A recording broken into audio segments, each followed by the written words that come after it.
No tendrás otros dioses delante de mí. Ya muchas cosas a este punto a mí me habían hecho demasiado sentido. Ya yo sabía que mi cuerpo es envoltura física del Espíritu de Dios en la tierra. Ya yo entendía que Dios está en todo lo que no cambia, ni cambiará jamás.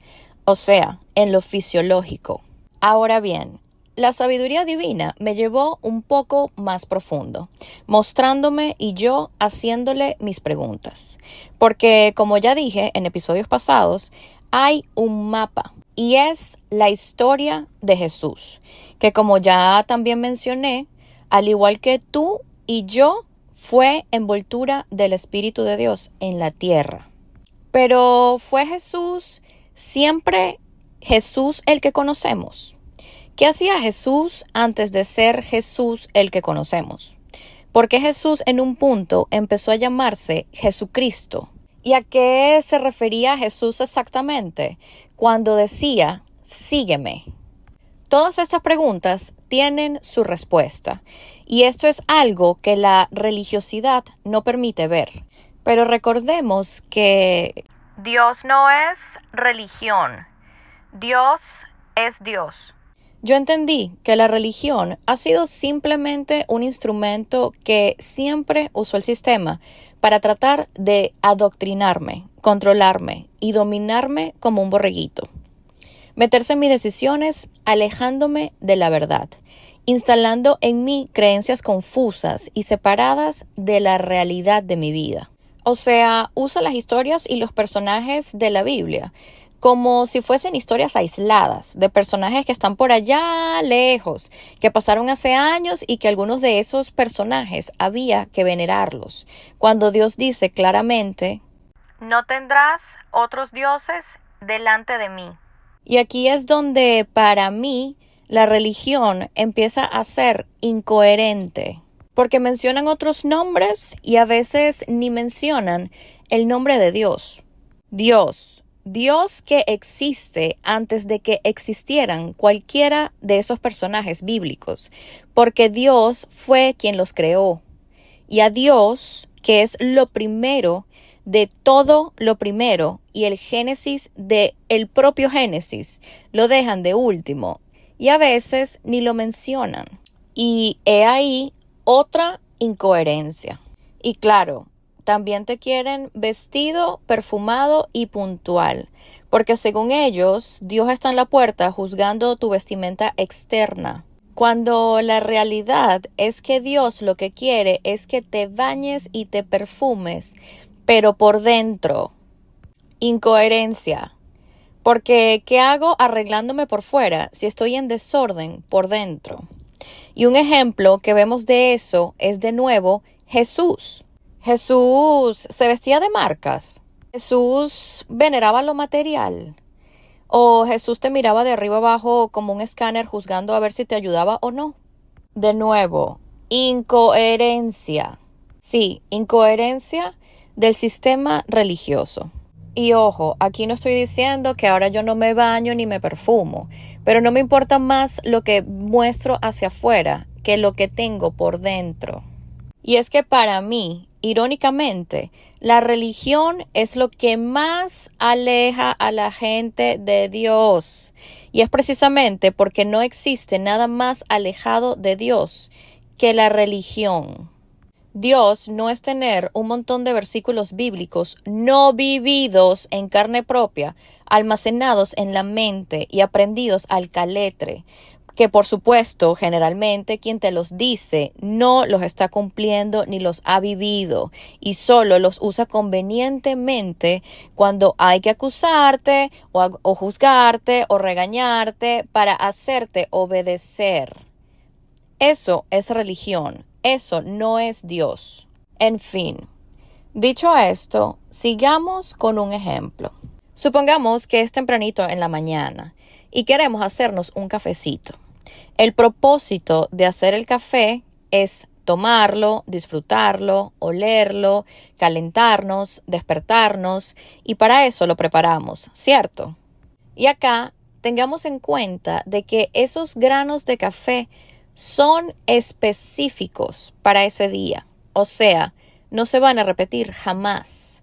Si miramos los granos de café sin conciencia, todos te van a parecer iguales, pero ningún grano de café es idéntico al otro cuando los miras y detallas conscientemente, porque Dios no hace copias. Esos granos de café que escogiste ese día fueron hechos para ese día específico y para esa taza de café de ese día específico, aunque no lo veas así. Es decir, esa taza de café que te vas a tomar ese día es irrepetible. De nuevo, aunque no lo veas así. Entonces, con nuestras propias manos, vamos a la cocina y ponemos el café en la cafetera. Medimos la cantidad que nos gusta, con el agua medida para que sea suficiente y satisfaga toda nuestra necesidad de tomar café. Mientras se hace el café, nosotros vamos y miramos la alacena y buscamos entre todas las tazas limpias y disponibles y escogemos entre todas ellas la que nos place. Y una vez hecho el café, lo derramamos dentro de la taza que escogimos para luego proceder a tomarlo y a disfrutarlo, a olerlo, a calentarnos, compartirlo, saborearlo, etc. ¿Cierto? Entonces, acá tenemos un creador, que en este caso fuiste tú porque preparaste el café, un instrumento físico que es la taza limpia y disponible que escogiste de la alacena y un propósito que es tomarte y disfrutar el café, ¿cierto? Ahora te pregunto, ¿qué es una taza de café sin café? Una simple taza en tu alacena vacía, ¿cierto? Ahora, ¿qué es un café sin unas manos que lo muelan y lo pongan en la cafetera? Solo un café almacenado en un envase o un empaque sin preparar, ¿cierto? ¿Y quién eres tú sin tomar café? Solo tú sin haber tomado café. Parece tonto, pero todo tiene un sentido. Y aquí de nuevo voy a hablarte de la Trinidad necesaria para el cumplimiento de todo propósito. Hace falta el creador, el instrumento físico y el propósito. Y el propósito en el ejemplo de tomar café no es escoger la taza. O sea, yo no me levanto diciendo, hoy quiero ir a la cocina a escoger una taza. No, yo lo que digo es, quiero ir a la cocina a prepararme un café. Y preparo el café para disfrutar del café, no de la taza. No admiras a un barista por sus tazas, lo admiras por su arte de hacer café. Y no me refiero a que nunca notes las tazas. Hay tazas preciosas, grandotas, chiquitas, con diseños únicos, algunas extrañas. Está hasta tu tacita preferida también, que te hace tu café más disfrutable. Pero de nuevo, tú no quieres café por la taza, aunque sea tu favorita. Tú quieres el café por el café. Ahora bien, llevemos este ejemplo a la historia de Jesús. Cuando hice mi despertar, lo vi muy claro. Sabía quién era exactamente quién en esa historia. Sabía quién era el barista, quién era la taza y cuál era el propósito. Dios es quien tiene el propósito o el café preparado que necesita derramar dentro de una taza, o sea, un instrumento físico para poder repartirlo al mundo. Dios es quien hace el café. Dios es el barista, artista de ese café. Ahora, Dios se asoma a la alacena a ver qué taza encuentra limpia y dispuesta en la alacena para ser usada ese día por Él.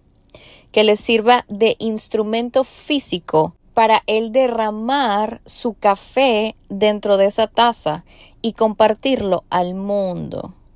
Y allí estaba Jesús, limpio, listo y dispuesto, esperando que Dios, a su tiempo perfecto, derramara dentro de él su café específico y único de ese día.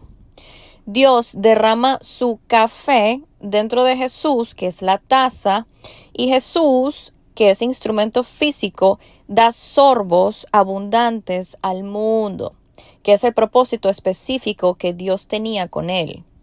Pero, ¿qué era Jesús antes de que Dios derramara sobre él o dentro de él su propósito? Solo una taza limpia y dispuesta en la alacena. Entonces aquí viene la gran pregunta. ¿Por qué de toda esa experiencia solo estamos viendo la taza?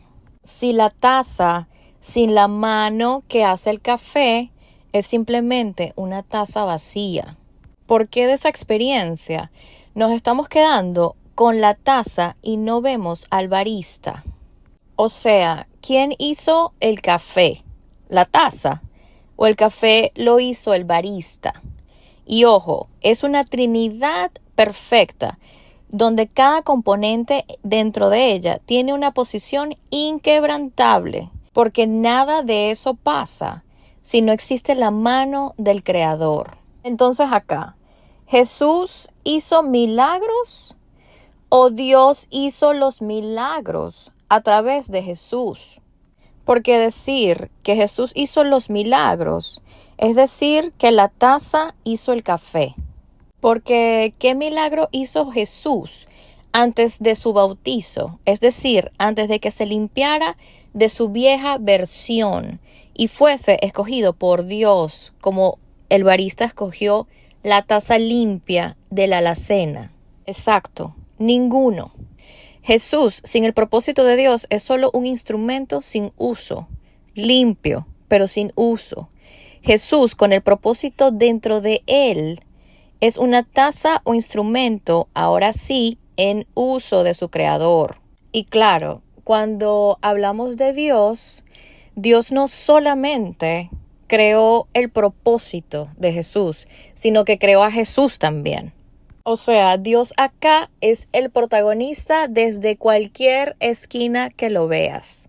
Y ojo, yo acá no le estoy quitando el gran mérito a Jesús, porque todo lo que hizo para limpiarse internamente y despojarse de su vieja versión, para llegar a ser la taza o instrumento físico disponible, para así permitirle a Dios que derramara su propósito divino dentro de él, solo los verdaderos valientes lo hacen. Ahora bien, ¿cuándo empieza Jesús a ser Jesucristo? La palabra Cristo significa ungido de Dios. Entonces, Jesús empieza a ser Jesucristo cuando Dios lo unge. Entonces, Jesús empieza a ser Jesucristo cuando Dios lo escoge. En el ejemplo del café, cuando el barista ve la alacena y escoge la taza limpia y vacía, no antes. Es decir, cuando el barista escoge la taza que va a usar, el barista sabe que esa taza está limpia. ¿Y por qué lo sabe? Porque él mismo la lavó y la alistó. Esa taza está lista para entrar en su Cristo, es decir, para ser ungida y usada para un propósito. Ahora bien, aquí mencioné otra parte súper importante de la historia de la taza. La taza no puede lavarse sola, ni está esperando hacerlo porque no puede. Inclusive si las lavas en el lavadero automático, no llegan ahí solas, ni se están lavando ellas mismas. Las tazas requieren la mano, la ayuda de quien quiere usarlas para ser limpiadas, lavadas, pulidas, etc. Es decir, si tú o el barista necesitan derramar café en una taza, no lo van a hacer en una taza sucia, ¿cierto?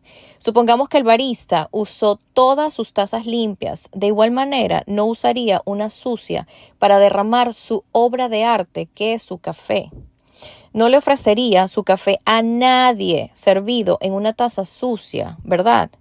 ¿Qué hace el barista? El barista ve el fregaplatos, mira sus tazas que están sucias, las lava, las desinfecta, las seca, las pule y luego cuando el barista está seguro de que están limpias porque él mismo las lavó, ahora sí derrama cafecito dentro de ellas y lo reparte.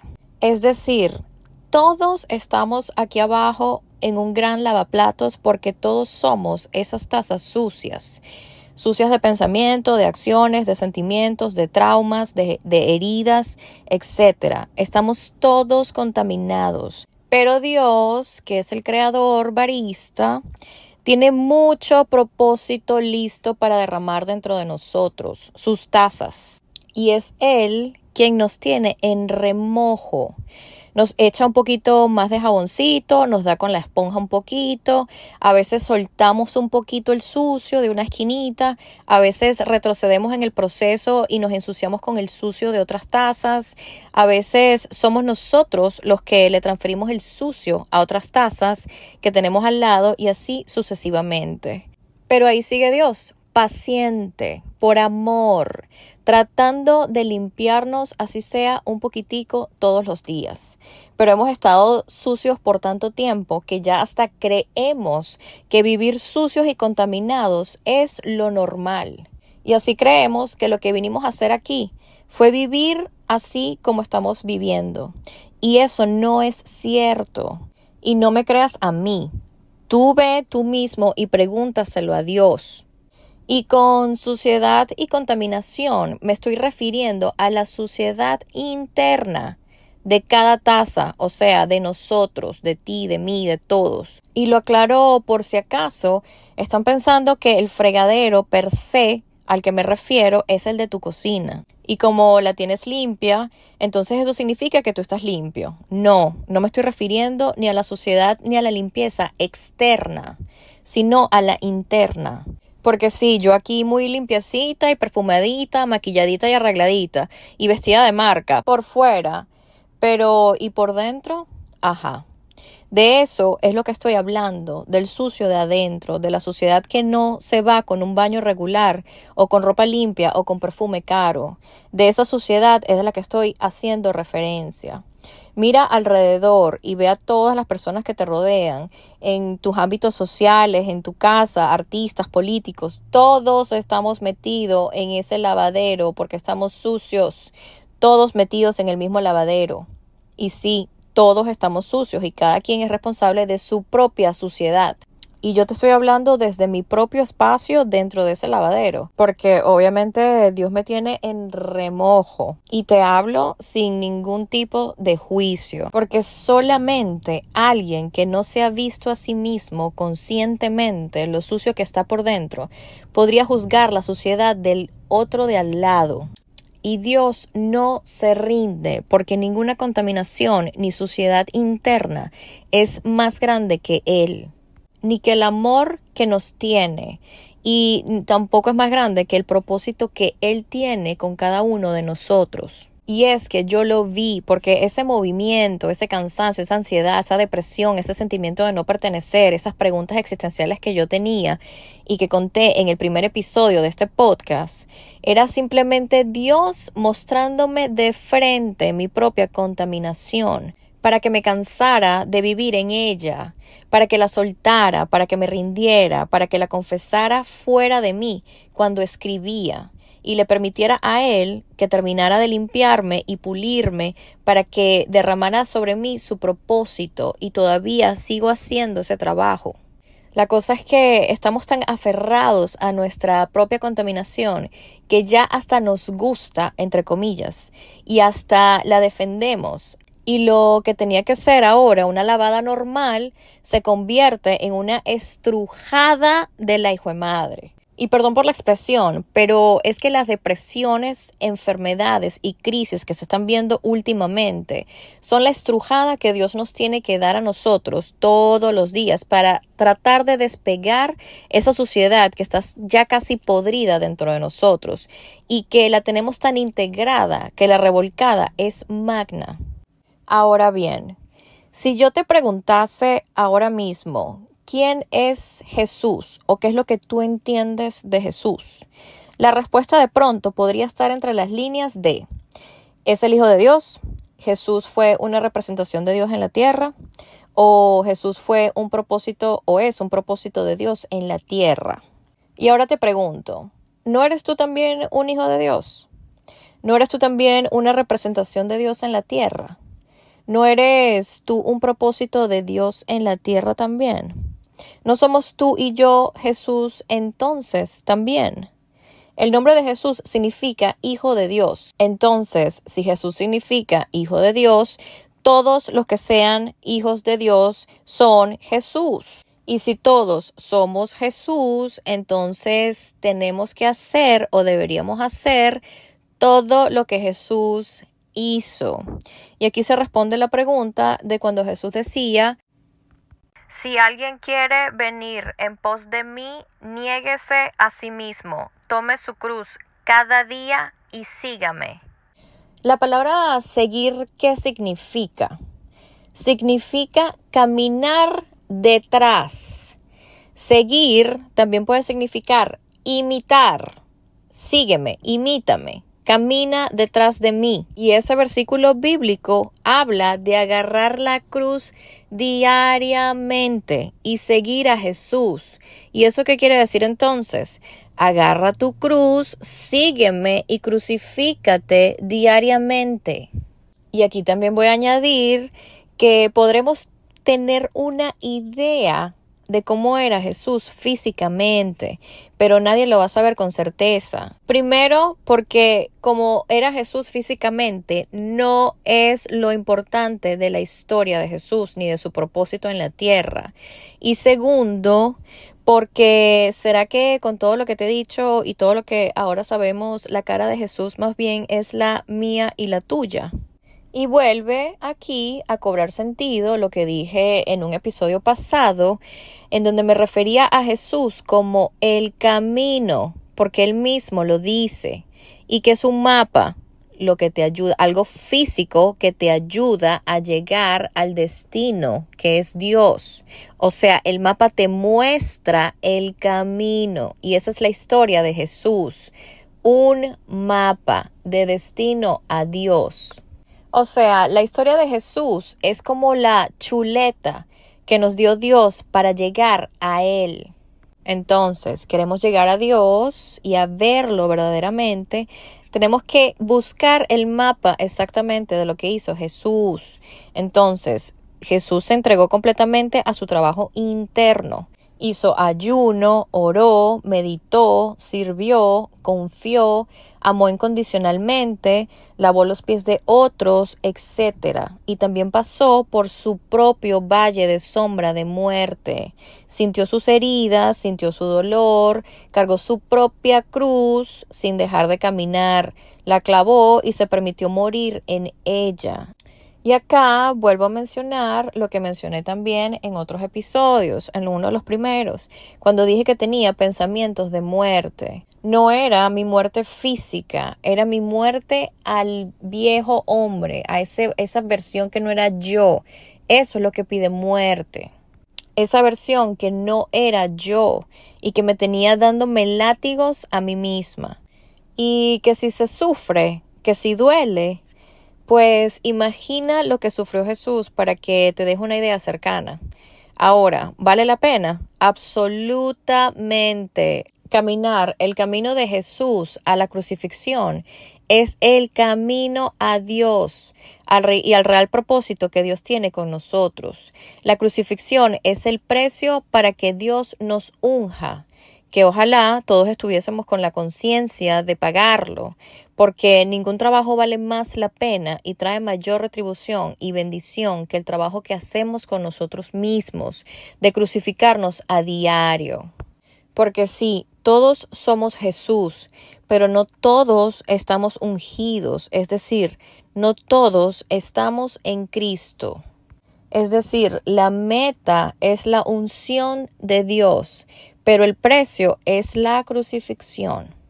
Y esto de que somos todos Jesús es tan así que el rey David, antes que Jesús, ya lo había descrito en el Salmo 23. El rey David habla de lo que pasó con Jesús porque él, el rey David, ya lo estaba pasando. El rey David menciona los valles de sombra de muerte que él estaba cruzando y que no tenía temor porque Dios estaba con él. Y unas líneas después, en el mismo Salmo 23, después de mencionar los valles de sombra de muerte, el rey David dice, unges mi cabeza con aceite, mi copa está rebosando. Pero la unción no pasó antes de que él cruzara los valles de sombra de muerte, pasó después. Pero esto solo lo entendí cuando lo viví en carne propia. Y eso que yo tenía años repitiendo este salmo en automático y no lo entendí sino hasta que lo viví. Y así es la Biblia. Realmente no la entiendes hasta que la experimentas en tu propia vida. Mas ahora Cristo ha resucitado de los muertos. Y si te fijas aquí, ya no dicen Jesucristo, sino Cristo, porque Jesús, que es la materia, ya murió. Lo que no muere es su propósito, que es Cristo. Y es hermoso porque este episodio justamente lo estoy grabando el domingo de resurrección de Cristo. Y es que Dios de verdad no quiere dejarme dudas de que su plan es perfecto. Cristo vive.